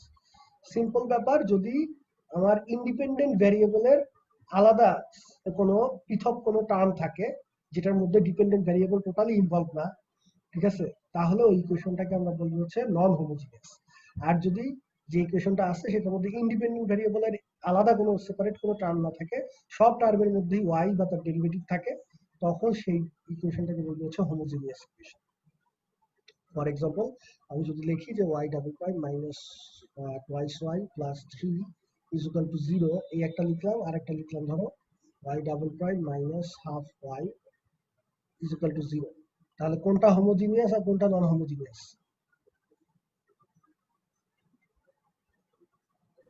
দুইটাই তো হোমোজিনিয়াস না, উপরেরটা হচ্ছে নন। চিন্তা করে বলো, হ্যাঁ, উপরেরটা নন হোমোজিনিয়াস। এই 3 এর মধ্যে তো y ও নাই, y ডেরিভেটিভও নাই, আর 3 কি g অফ x এর ফাংশন তো নাকি, g অফ x সমান 3 মানে হচ্ছে 3x টু দি পাওয়ার 0, এখানে 3 না অ্যাকচুয়ালি, মানে g অফ x টা আসলে -3, মানে এখানে ইকুয়াল দিলে এখানে -3, ঠিক আছে, ওই পাশে নিয়ে গেলে মানে স্ট্যান্ডার্ড ফর্মে লিখছে। তাহলে এটা হচ্ছে আমার হোমোজিনিয়াস, এটা নন হোমোজিনিয়াস। সো এই জন্য হোমোজিনিয়াস নন হোমোজিনিয়াসটা ভালোভাবে আমাদের আইডেন্টিফাই করা শিখতে হবে। আচ্ছা, নেক্সট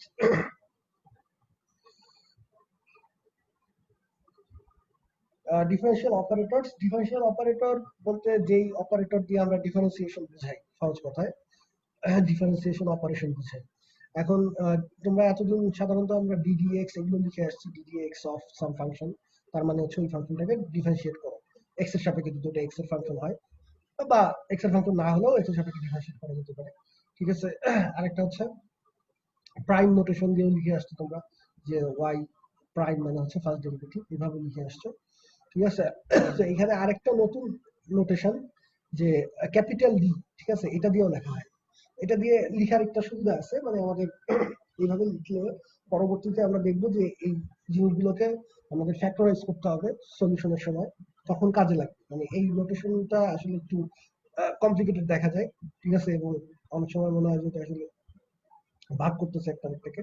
তো একটা ক্যাপিটাল ডি দিয়েও এই জিনিসটাকে লেখা হয়, যে ডিওয়াই বাই ডিএক্স মানে হচ্ছে অ্যাকচুয়ালি ডিডিএক্স অফ ওয়াই। তো জাস্ট ক্যাপিটাল ডি দেওয়া মানে হচ্ছে ওটা বলতেছে যে ওয়াই কে এক্স এর সাপেক্ষে বা তার যে ইন্ডিপেন্ডেন্ট ভ্যারিয়েবল সেটার সাপেক্ষে ডিফারেন্সিয়েট করো একবার, ঠিক আছে।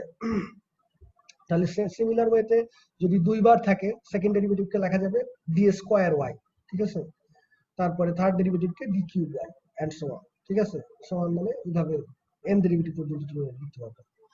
আচ্ছা, এরপরে দেখো এখানে একটা ডিফারেন্সিয়াল একটা এক্সপ্রেশন দেওয়া আছে।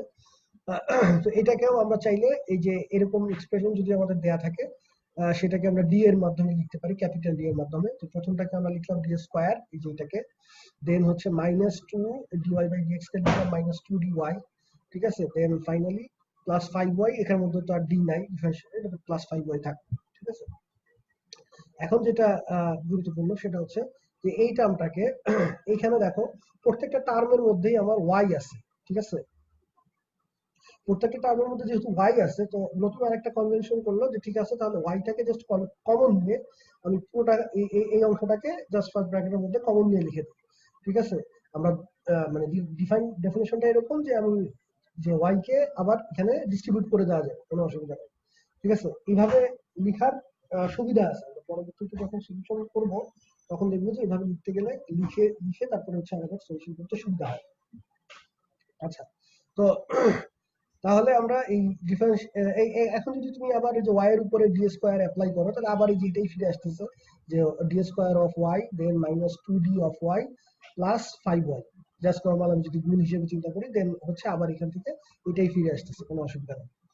তো তার মানে দেখো আসলে আমরা এই জিনিসটাকে একটা ওয়ান কাইন্ড অফ, এটা কি পলিনোমিয়াল না, D square minus two D plus five, এটা একটা ডি এর পলিনোমিয়াল, যে অপারেটর যে ক্যাপিটাল ডি সেটার একটা পলিনোমিয়াল।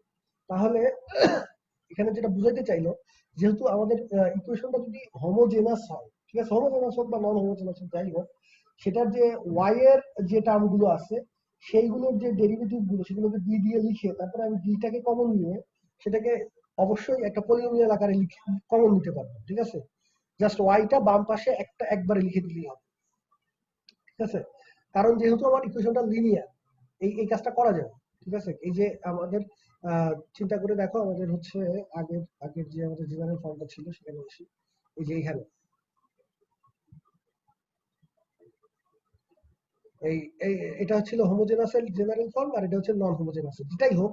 তুমি এই যে এখানে প্রত্যেকটার মধ্যেই তো আসলে কি আছে, ওয়াই আছে, যেখানে ওয়াই আছে এখানে ওয়াই আছে, আপ টু এই পর্যন্ত ওয়াই আছে, ঠিক আছে, এখানেও তাই। তাহলে আমরা যদি হচ্ছে এই এই ডিএন বাই ডিএক্স এন, এটাকে লেখা যাবে কি d to the power n, ঠিক আছে। আর এন তো এখানে থাকলো, d to the power n dn y plus একইভাবে a n minus one d to the power n minus one y, ঠিক আছে, এভাবে প্লাস আপ টু প্লাস এখানে কি এ নট ওয়াই পর্যন্ত আসবে। তারপরে আমি এই ওয়াই গুলো বাদ দিয়ে দিব, মানে কমন নিয়ে নিব, ঠিক আছে। কমন নিয়ে এই পুরো অংশটাকে তাহলে এভাবে লিখতে পারি, তাতেও আমার এই মানে সেম জিনিসই থাকতেছে, আমার এক্সপ্রেশন চেঞ্জ হচ্ছে না, ঠিক আছে।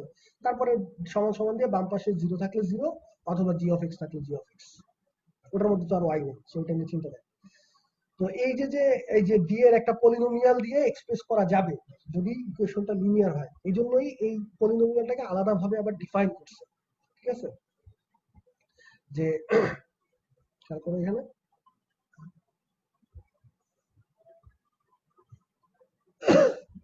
nth order differential operator or polynomial operator is defined as ওই যে অংশটা আমি কমন নিছি, ঠিক আছে, a n x d to the power n a n minus 1, অর্থাৎ y এখানে আমি যে পরে যে y দিয়েছিলাম, এই y ছাড়া যে অংশটুকু আছে পলিনোমিয়াল d এর, সেটাকে আমরা বলতেছি যে nth order differential operator বা polynomial operator। এটাকে l দিয়ে লেখা হয়, ঠিক আছে, সংক্ষেপে l দিয়ে ডিফাইন করা হয়। এখন প্রশ্ন করছে দেখো, show that l is a linear operator। এই জিনিসটা কিভাবে শো করবা? লিনিয়ারিটি তো তোমাদের পড়ানো হয়েছে অ্যাবস্ট্রাক্ট অ্যালজেব্রায়, তাই না? তো অ্যাবস্ট্রাক্ট অ্যালজেব্রায় যেহেতু লিনিয়ারিটি পড়ে আসছো, অ্যাবস্ট্রাক্ট অ্যালজেব্রা বলতে তোমাদের লিনিয়ার অ্যালজেব্রায়, ঠিক আছে? তো লিনিয়ারিটি ওখানে কিভাবে চেক করতাম মনে আছে?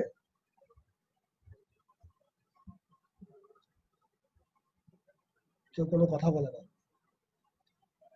যে এফ অফ, যে এরকম ছিল মনে হয়, ax প্লাস by সমান সমান যদি a into f of x plus b into f of y হয়, মনে পড়ে? জি স্যার, মনে পড়ছে। জি স্যার, কিন্তু স্যার এ এক্স আর ডিওয়াই টা বসাবো কই স্যার?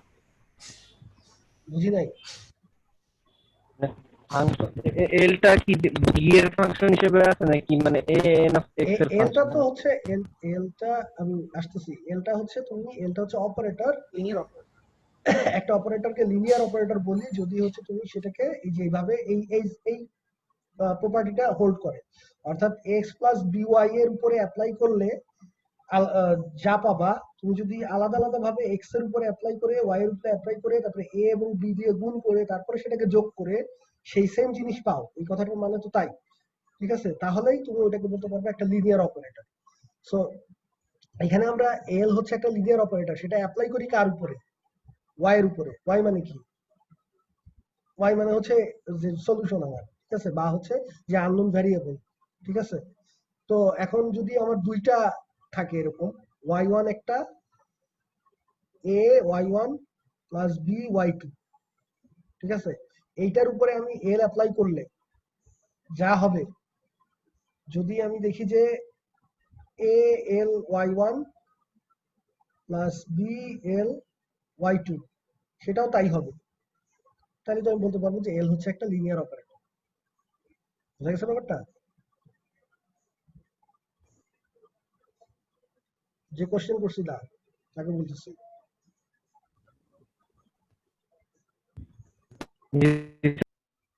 আচ্ছা, ওকে, তাহলে এখন এটা নিজেরা, এটা তো যেহেতু আমাদের ডিফারেন্সিয়েশনটা আমরা জানি যে ডিডিএক্স, এটা তো তোমরা জানোই যে ডিডিএক্স অফ যদি এক্স প্লাস মানে যে কোনো দুইটা ফাংশন থাকে এফ আর g, d dx of f plus g, তাহলে এটাকে আলাদা আলাদা করে লেখা যায় না? D dx of f plus d dx of g. তারপরে এখানে যদি তোমার কনস্ট্যান্টও থাকে তাতেও সমস্যা নাই, সি ওয়ান সি টু দুইটা কনস্ট্যান্ট যদি থাকে, তাহলে সি ওয়ানটাকে আমরা d dx of c one f, সেটাকে আমরা কি লিখি? C one ddx of f plus আর c two d dx, sorry, c two d dx of g, তাই না? দুইটার জন্য তো তোমরা জানো এটা যে এভাবে করা যায়। তাহলে ওই কারণেই তুমি যে এখানে এল যদিও nth অর্ডার, কোনো সমস্যা নাই, এল যখন তুমি এটার উপরে অ্যাপ্লাই করবা তাতেও যা হবে, কারণ এই পুরোটার পরে আসবে কি? পুরোটার পরে আসবে a y one plus b y two, ঠিক আছে, এই পুরোটার পরে।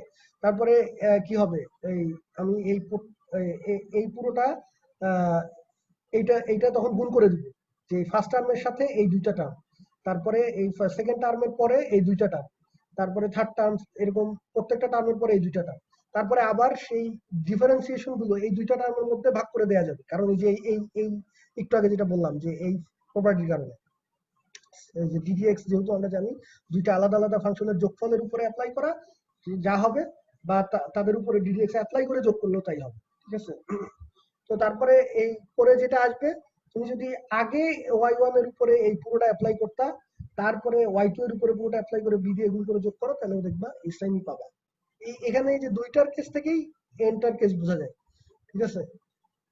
দুইটার ক্ষেত্রে যেহেতু হবে, এন্টার ক্ষেত্রেও হবে।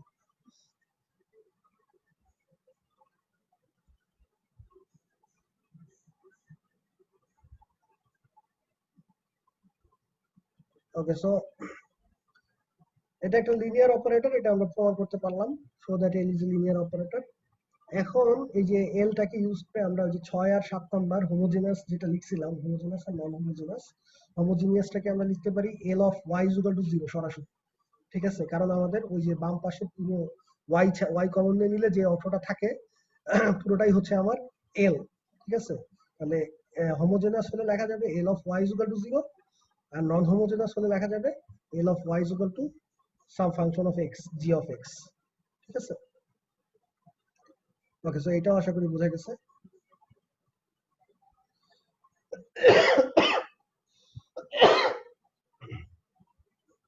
আচ্ছা, নেক্সট আসো, superposition principal for homogeneous equation.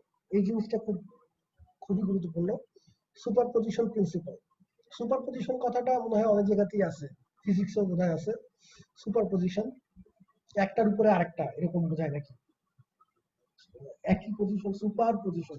ঠিক আছে, এরকম মনে হয় হবে, বাংলাটা আমি এক্সাক্ট জানি না।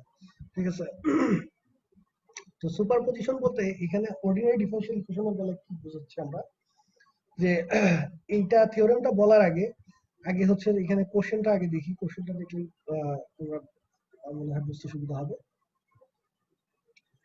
দেখো এখানে একটা কোশ্চেন দেয়া আছে যে verify that y1 x square এবং y2 সমান সমান x স্কয়ার ln x আর both solutions of the differential equation this.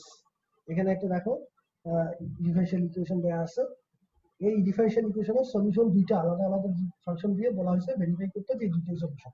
এটা ইজিলি ভেরিফাই করতে পারবা, কোনো অসুবিধা নেই। এক্স স্কয়ার এটাকে ওই যে 3 বার ডেরিভেটিভ করবা, ঠিক আছে, করে বাম পাশে বসাবা, তাহলে দেখবে 0 চলে আসছে। একইভাবে এটাকে ডিফারেন্সিয়েট করে এখানে বসালেও আলাদা আলাদা ভাবে দেখবে যে এটাও সলিউশন হচ্ছে, এটাও সলিউশন হচ্ছে। তো এরপর এই দুইটার লিনিয়ার কম্বিনেশন নিয়ে, লিনিয়ার কম্বিনেশন মনে আছে তো, যে এফ জি দুটো জিনিস যদি দেয়া থাকে তাহলে দুইটার লিনিয়ার কম্বিনেশন বলতে বোঝায় এরকম c1 af প্লাস c2g, যেখানে c1 আর c2 হচ্ছে আরবিটারি কনস্ট্যান্টস, এটাকে আমরা বলি কি এফ আর জি এর লিনিয়ার কম্বিনেশন। তো এখানে আমাদের যে সলিউশন দুটো দেয়া আছে, y1 সমান সমান দেয়া আছে x স্কয়ার আর y2 দেয়া আছে x স্কয়ার ln x।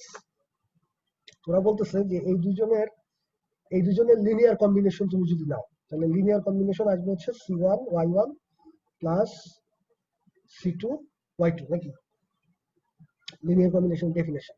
তার মানে হচ্ছে c1 y1 মানে হচ্ছে x স্কয়ার প্লাস c2 হচ্ছে c2 তো c2 আর y2 মানে হচ্ছে x স্কয়ার ln x। তাহলে এই যে জিনিসটা আমরা পাইলাম, এটাকে আমি যদি বলি y3, আচ্ছা এটাকে আমি যদি বলি y3, এই লিনিয়ার কম্বিনেশনটার নাম দিলাম y3। ঠিক আছে, যে লিনিয়ার কম্বিনেশনটার নাম হচ্ছে y3। এখন এই y3 যে ফাংশনটা পাইলা, তুমি চেক করে দেখতে পারো যে y3টাও এই ডিফারেনশিয়াল ইকুয়েশনটাকে স্যাটিসফাই করবে। ঠিক আছে, এটা কেন আসে বা কিভাবে আসে এটা বোঝা যায় কিনা? স্যার ওই যে তখন এল দিয়ে দেখলাম ওইটা দিয়ে হ্যাঁ, ওখান থেকেই অ্যাকচুয়ালি, যে এল যখন আমরা লিনিয়ারিটি চেক করলাম ওখান থেকেই আসলে চলে আসে। ঠিক আছে, কারণ আমি এই ইকুয়েশনটাকে, এই যে আমার ইকুয়েশনটা দেয়া আছে x cube y triple prime, ঠিক আছে, minus 2xy prime plus 4y is equal to 0, এটাকে তো আসলে লেখা যাবে কি L of y is equal to 0।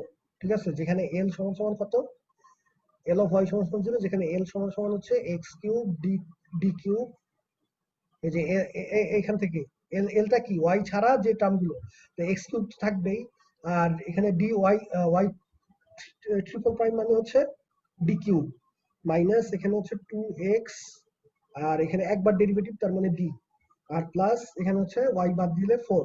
ঠিক আছে, এখানে এলটা হচ্ছে আমার এইটা। ঠিক আছে, এখন এই এলটা তুমি যখন, আমার এখানে বলা আছে কি যে y1 একটা সলিউশন অলরেডি বলা আছে। ঠিক আছে, y1 তুমি ভেরিফাইও করছো যে এটা একটা solution, y1 is equal two x square, এটা একটা সলিউশন। তার মানে কি, আমার তুমি যদি y এর জায়গায় y1 বসাও,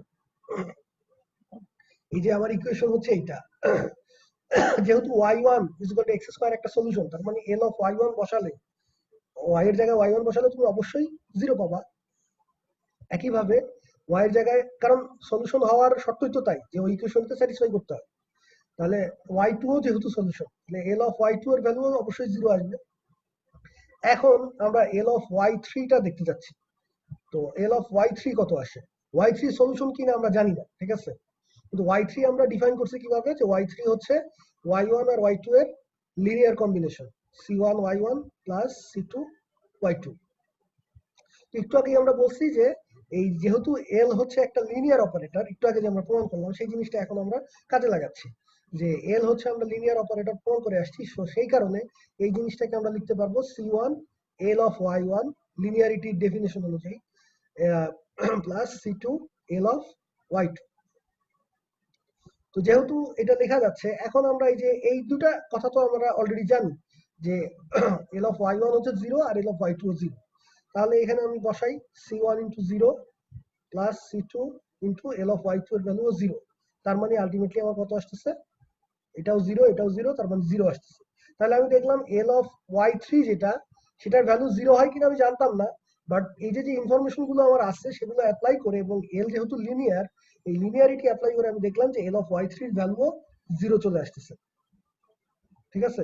তাহলে আমার l অফ ওই y3 যে জিনিসটা আমি ডিফাইন করছিলাম সেটাও আমার এই ইকুয়েশনের অবশ্যই একটা সলিউশন, ঠিক আছে। যেহেতু y এর জায়গায় y3 বসালেও 0 পাচ্ছি আমি, রাইট হ্যান্ড সাইড 0 ছিল, ইকুয়াল হয়ে যাচ্ছে। তাহলে আমরা যেটা প্রমাণ করলাম সেটা হচ্ছে যে কোনো দুইটা সলিউশন তোমার যদি জানা থাকে, তাহলে তাদের তুমি যদি লিনিয়ার কম্বিনেশন নাও সেইটাও একটা সলিউশন হবে, ঠিক আছে। যদি তোমার তিনটা সলিউশন জানা থাকে, তিনজনেরই যদি তুমি লিনিয়ার কম্বিনেশন নাও, তাহলে সেই তিনজনের লিনিয়ার কম্বিনেশন নিয়ে নতুন যে ফাংশনটা হবে সেটাও ওই মেইন ইকুয়েশনের একটা সলিউশন হবে, ঠিক আছে। এবং এটা শুধু দুইটা তিনটার ক্ষেত্রে না, n সংখ্যক সলিউশনের জন্য প্রযোজ্য। তো এই জিনিসটাই হচ্ছে এখানে থিওরেম আকারে লেখা হয়েছে, দেখো।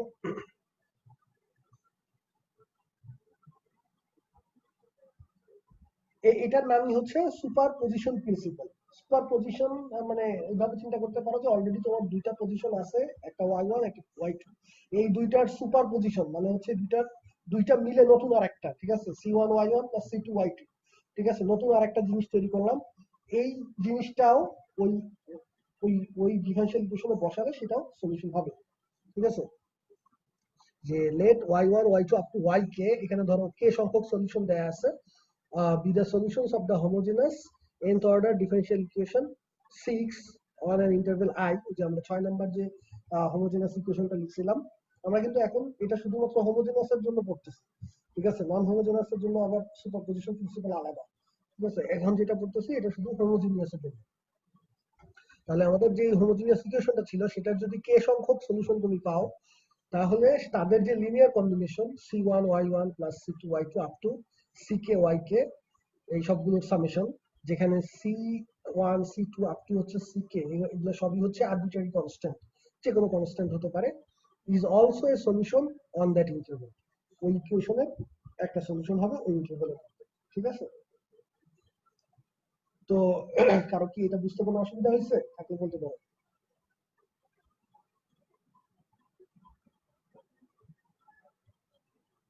আচ্ছা, মনে হচ্ছে নাই, ওকে। একটা কোশ্চেন আছে। হ্যাঁ বলো। তো আমরা যে এই প্রবলেমটার জন্য যে থার্ড যে সলিউশনটা বের করছিলাম, এখন কি এই তিনটা সলিউশনের লিনিয়ার কম্বিনেশন স্কয়ার ফোর্থ একটা সলিউশন বের করতে পারি না? সেটাও বের করতে তাহলে তো পারবো। ইনফিনিটলি মেনি সলিউশন হবে একটার। হ্যাঁ, নো নো নো, এইখানেই হচ্ছে কাহিনী, ঠিক আছে। কোশ্চেনটা আমার ভালো ছিল, ঠিক আছে, যে ইনফাইনাইটলি মেনি সলিউশন আসবে কিনা।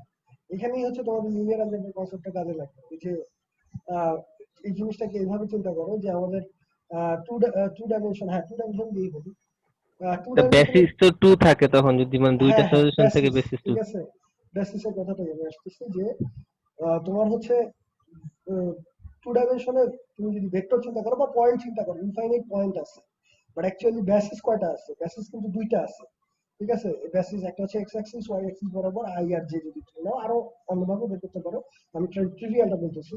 তো ওই যে আই আর জে, এই দুইটা দিয়ে, এই দুইটা লিনিয়ার কম্বিনেশন দিয়ে তুমি কিন্তু টু ডাইমেনশনের যত ভেক্টর আছে সবগুলোকে কিন্তু এক্সপ্রেস করতে পারো, যদিও তোমার নাম্বার অফ ভেক্টরস ইনফাইনাইট, ঠিক আছে, কিন্তু জাস্ট এই আই আর জে এই দুইটার তুমি লিনিয়ার কম্বিনেশন C1 আর C2 ভ্যালু চেঞ্জ করে, ঠিক আছে, তুমি 2 ডাইমেনশনে যত ভেক্টর আছে সবগুলোকে জেনারেট করতে পারবে। এবং এই কারণেই এই দুটোকে আমরা বেসিস বলি, ঠিক আছে, যে বেসিস মিনস হচ্ছে দে আর লিনিয়ারলি ইন্ডিপেন্ডেন্ট, তারা হচ্ছে একজনকে দিয়ে আরেকজনকে জেনারেট করা যায় না, ঠিক আছে। তুমি আই এর সাথে যেভাবেই মাল্টিপ্লাই করো না কেন তুমি জে কে তৈরি করতে পারবে না, ঠিক আছে। তো আই আর জে হচ্ছে দে আর লিনিয়ারলি ইন্ডিপেন্ডেন্ট, আর তাদের দুইজনের লিনিয়ার কম্বিনেশন নিয়ে, মানে সোজা কথা বলতে পারো তারা হচ্ছে বাপ মা, ঠিক আছে। এই দুইজনের কম্বিনেশন করে তুমি যে কোনো সন্তান উৎপাদন করতে পারবে, কোনো অসুবিধা নেই, ঠিক আছে। তো এখানেও ব্যাপারগুলো হচ্ছে তাই যে একটা লিনিয়ার ডিফারেনশিয়াল ইকুয়েশনের সলিউশন অনেকগুলো ইনফাইনাইট হবে না অ্যাকচুয়ালি। আমাদের আসলে তখন আমাদের দেখতে হবে যে ইন্ডিপেন্ডেন্ট সলিউশন কোনগুলো আছে, ঠিক আছে। যে ইন্ডিপেন্ডেন্ট লিনিয়ারলি ইন্ডিপেন্ডেন্ট সলিউশন গুলো যদি আমরা পেয়ে যাই সব, তখন সেইগুলোর লিনিয়ার কম্বিনেশন মিলে সেটা একটা সলিউশন হবে এবং সেটাই জেনারেল সলিউশন হবে। তোমার এর বাইরে যত সলিউশন, কারণ সবগুলোই এই লিনিয়ার কম্বিনেশন দিয়ে তুমি জেনারেট করতে পারতেছো, ঠিক আছে। আইডিয়াটা ওটার সাথে সিমিলার, বুঝতে পারছো?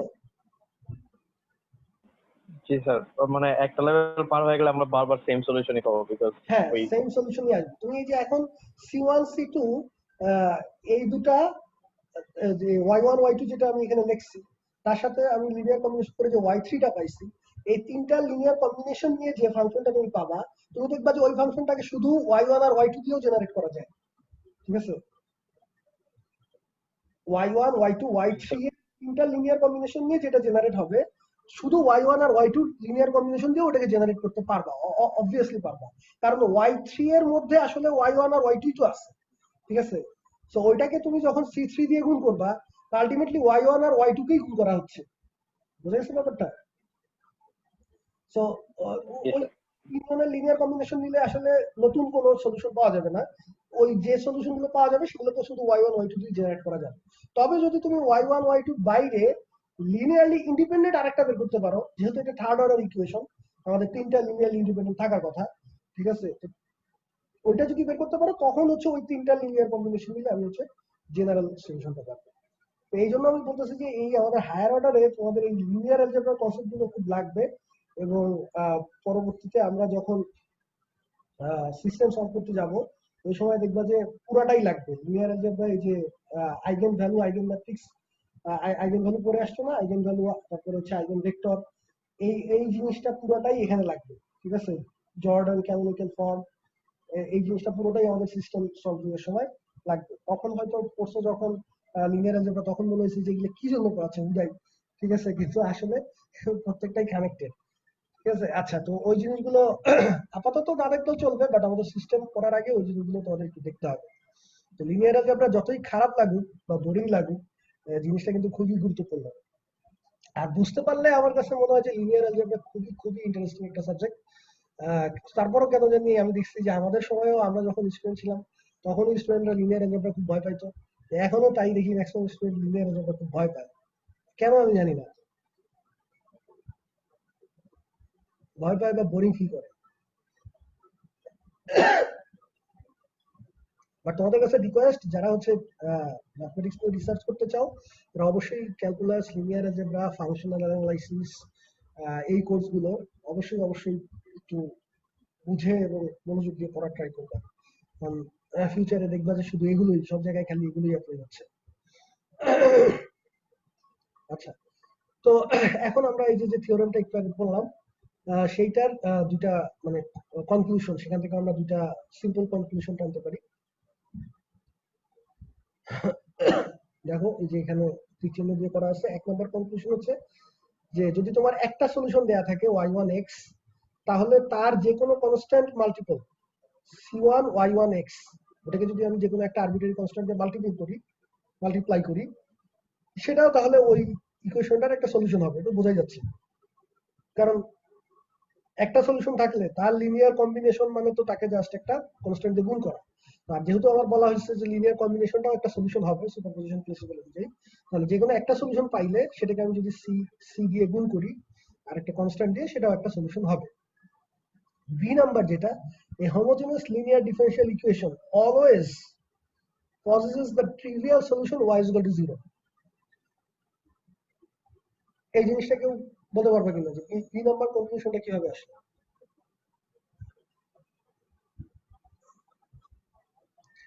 যে স্যার একটা লিনিয়ার কম্বিনেশনে কনস্ট্যান্ট গুলোর ভ্যালু যদি 0 হয় তাহলে তো y হ্যাঁ এক্স্যাক্টলি। আমি যতগুলো সলিউশনই পাই না কেন, যদি হচ্ছে আমি এই এগুলো তো সি গুলো তো হচ্ছে আমার আরবিটারি কনস্ট্যান্ট, এগুলোর উপরে কোনো রেস্ট্রিকশন নাই, তাহলে আমি সি গুলো সব যদি 0 চুজ করি, এই C1 C2 up to CK, এগুলো আমার ইচ্ছা মতো, আমি যদি এগুলো 0 0 চুজ করি তাহলে তো আমার সব 0 হয়ে y is equal to 0 আসছে। তার মানে আমার সলিউশন যাই পাই না কেন আমি সব সময় y is equal to 0 এই লিনিয়ার কম্বিনেশনটা তো অলওয়েজ তৈরি করা যাবে, y is equal to 0 always আনা যাবে লিনিয়ার কম্বিনেশন করে, C1 C2 সব 0 চুজ করলেই হলো, ঠিক আছে? তাহলে এই কারণেই y is equal to 0টা এটা অলওয়েজ সব সময় এটা সলিউশন হবে যে কোনো একটা হোমোজিনিয়াস লিনিয়ার ডিফারেনশিয়াল ইকুয়েশন। তোমাদের এই জিনিসগুলো ভাইভাতে প্রায় অনেক সময় জিজ্ঞেস করা হয় যে অনেক বিশাল বড় কমপ্লিকেটেড একটা হোমোজিনিয়াস লিনিয়ার ইকুয়েশন দিল, ধরো 5 অর্ডার বা 6 অর্ডার হোমোজিনিয়াস এবং লিনিয়ার ডিফারেনশিয়াল ইকুয়েশন দিয়ে বললো যে উইদিন 5 সেকেন্ডের মধ্যে এটার একটা সলিউশন পাবে, তোমরা তখন মানে খুঁজে পাও না, ঠিক আছে? বা অনেকেই হয়তো নার্ভাস হয়ে যায়, বাট এই জিনিসটা কিন্তু y is equal to 0 এটা সবসময় মনে রাখবে যে y is equal to 0 always এটার সলিউশন হবে, ঠিক আছে? হোমোজিনিয়াস ইকুয়েশনটা যদি হোমোজিনিয়াস হয় এবং লিনিয়ার হয় তাহলে y is equal to 0 তার সলিউশন হবেই অলওয়েজ, সাথে আরো সলিউশন থাকতে পারে কিন্তু y is equal to 0 একটা সলিউশন হবে। সো কমপ্লিকেটেড ইকুয়েশন দিলে ঘাবড়ে যাওয়ার কিছু নাই ভাইবাতে, মনে করবা যে যেই কোশ্চেন যত কমপ্লিকেটেড দেখতে সেটার অ্যান্সার তত ট্রিভিয়াল। আচ্ছা তাহলে নেক্সট আমরা যাই লিনিয়ার ডিপেন্ডেন্স ইন্ডিপেন্ডেন্স, এটা কি আজকে পড়াবো? আচ্ছা কয়টা আছে? 1 2 3 4, স্যার আজকে এই পর্যন্তই থাক স্যার। এগুলো সব হচ্ছে আমার কানেক্টেড, মানে এই লিনিয়ার ডিপেন্ডেন্স ইন্ডিপেন্ডেন্সের সাথে পরবর্তী যে স্লাইড গুলো আছে সবগুলোই কানেক্টেড, ওটা শুরু করলে আজকে শেষ করতে হবে। আচ্ছা আমারও গলার অবস্থা ভালো না, ঠিক আছে আজকে এই পর্যন্তই। জি স্যার আজকে এই পর্যন্ত। এ পর্যন্ত থাকুক। তোমরা হচ্ছে জিলের বইটা একটু দেখো, লিনিয়ার ডিপেন্ডেন্স ইন্ডিপেন্ডেন্স লিনিয়ার অ্যালজেব্রায় পড়ে আসছো, ওখানে হয়তো ভেক্টরের জন্য চেক করছিল যে দুইটা ভেক্টর লিনিয়ারলি ডিপেন্ডেন্ট হবে কিনা, এখানে আছে হচ্ছে ফাংশনের জন্য। তো এই জিনিসটা আবার একটু রিভাইজ করলে আশা করি আবার মনে পড়বে, যেহেতু লিনিয়ার অ্যালজেব্রা পড়ে আসছো। আর কারো যদি কোনো কোশ্চেন থাকে আজকে যা পড়াই সেটার উপরে তাহলে করতে পারো, এখন করতে পারো, বা পরবর্তীতে গুগল ক্লাসরুমে করতে পারো। আচ্ছা যদি কোনো কোশ্চেন না থাকে তাহলে আজকে পর্যন্ত, নেক্সট উইকে দেখা হবে ইনশাআল্লাহ। সবাই সুস্থ থেকো, ভালো থেকো, আমার জন্য দোয়া করো যেন সুস্থ হয়ে যাই, ঠিক আছে? আল্লাহ হাফেজ, আজকে এই পর্যন্ত। আর ভিডিওটা আপলোড দিয়ে হ্যাঁ মেহেদী হাসান কিছু বলছো? আপলোড দিয়ে ভিডিওটা আগে আপলোড দিয়ে দিলে কি ভালো হবে স্যার? কি হ্যাঁ ভিডিও তো আমি ডেইলি আপলোড দিয়ে দিই, সাথে এই হইছে আপলোড দিয়ে দিই রে বাবা। সরি ঠিক আছে, ওকে, আল্লাহ হাফেজ।